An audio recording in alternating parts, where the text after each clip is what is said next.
Hello, fifth graders. It's Miss Dom, and today we're going to be starting a project where we're going to make a paper sculpture. And so a sculpture is a form, it's three-dimensional, but we're starting with something flat, which is paper. And we're not going to actually start sculpting the paper today. Today I want you to start preparing, and that is going to take some time. So I'm going to just share with you what I've got here. I've got 3 pieces of paper. This is the same paper that you got when we did the distribution and you got your art notebook and some other kinds of paper. You should have gotten some of these. This is just large index paper that doesn't have lines on it. Okay, now you can see that it's not blank. So your paper looked like this when you got it.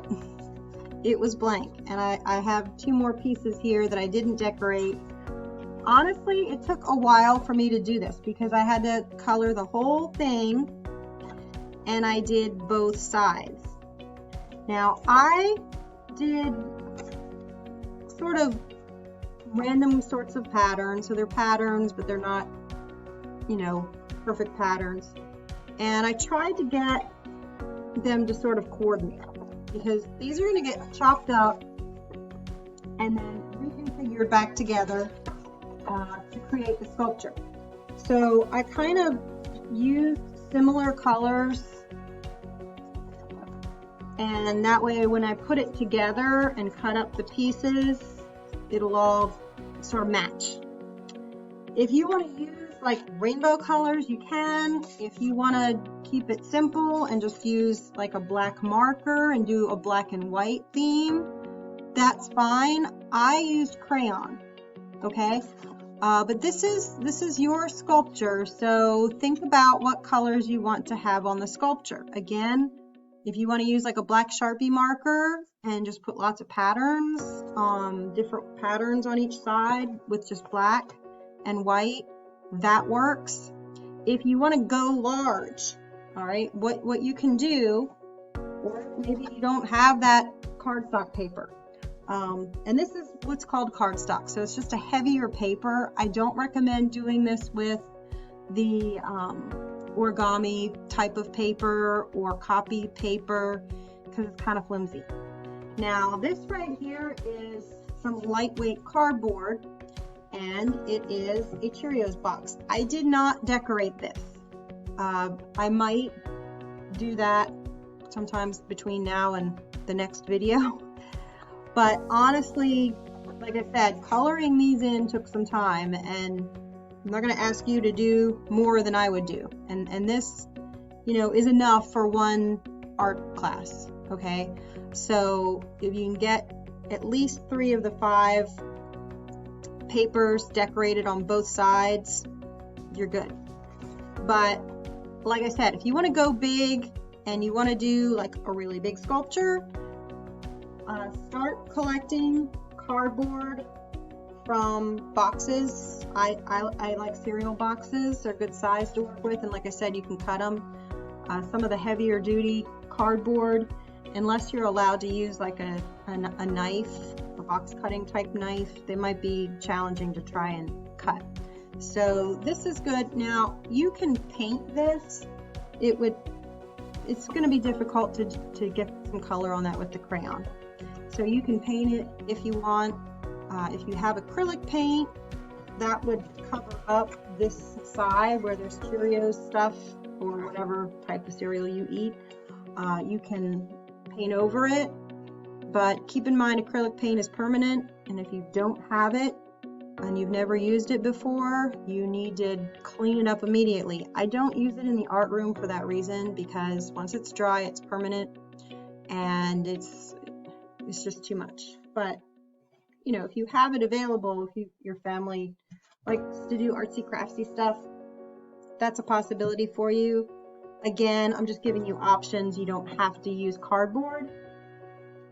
You can stick with the papers that I gave you.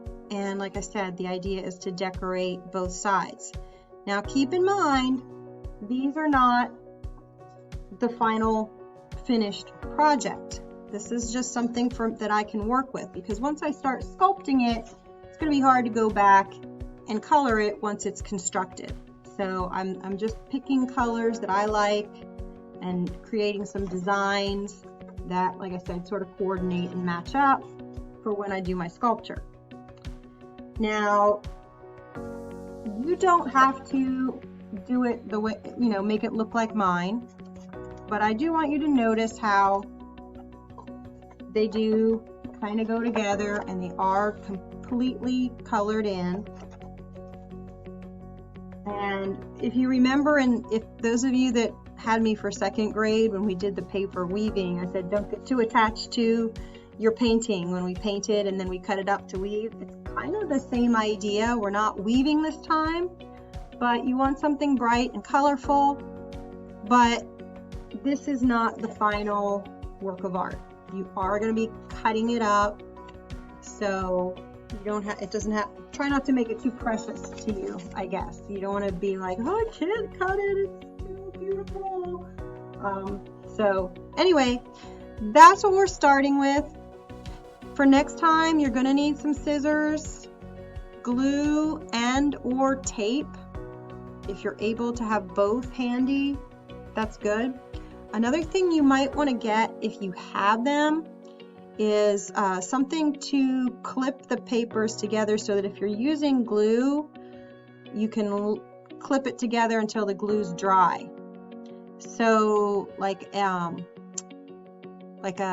paper clip or a little laundry clip, just anything you have that you can sort of clamp it together with. Okay, so right now we're decorating the paper, we're gathering the paper, making sure we have supplies we need so that the next time we have art, we can get started with actually creating the sculpture. Okay, and be thinking about how you want it to be. Also remember that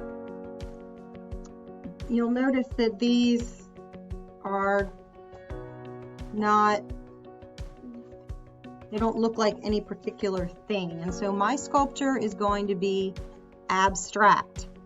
And so that's what I'm expecting, is something sort of abstract. If you want to base it on an animal or an object, you can do that. But that's not really where I'm going with this assignment. So keep that in mind as well, that it doesn't have to look like any particular thing or an object.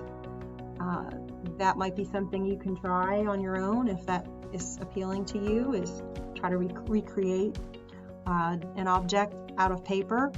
But what I'd like you to do is just sort of play with design.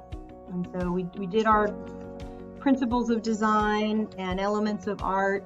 So you can see that I'm using repetition, that I'm using variety, that I'm sort of using colors that are in a similar color family, blending them together. Mostly sort of cool colors is what I chose. And so think about those things as you're decorating. So go ahead and get that done, and I'll see you next time. Bye.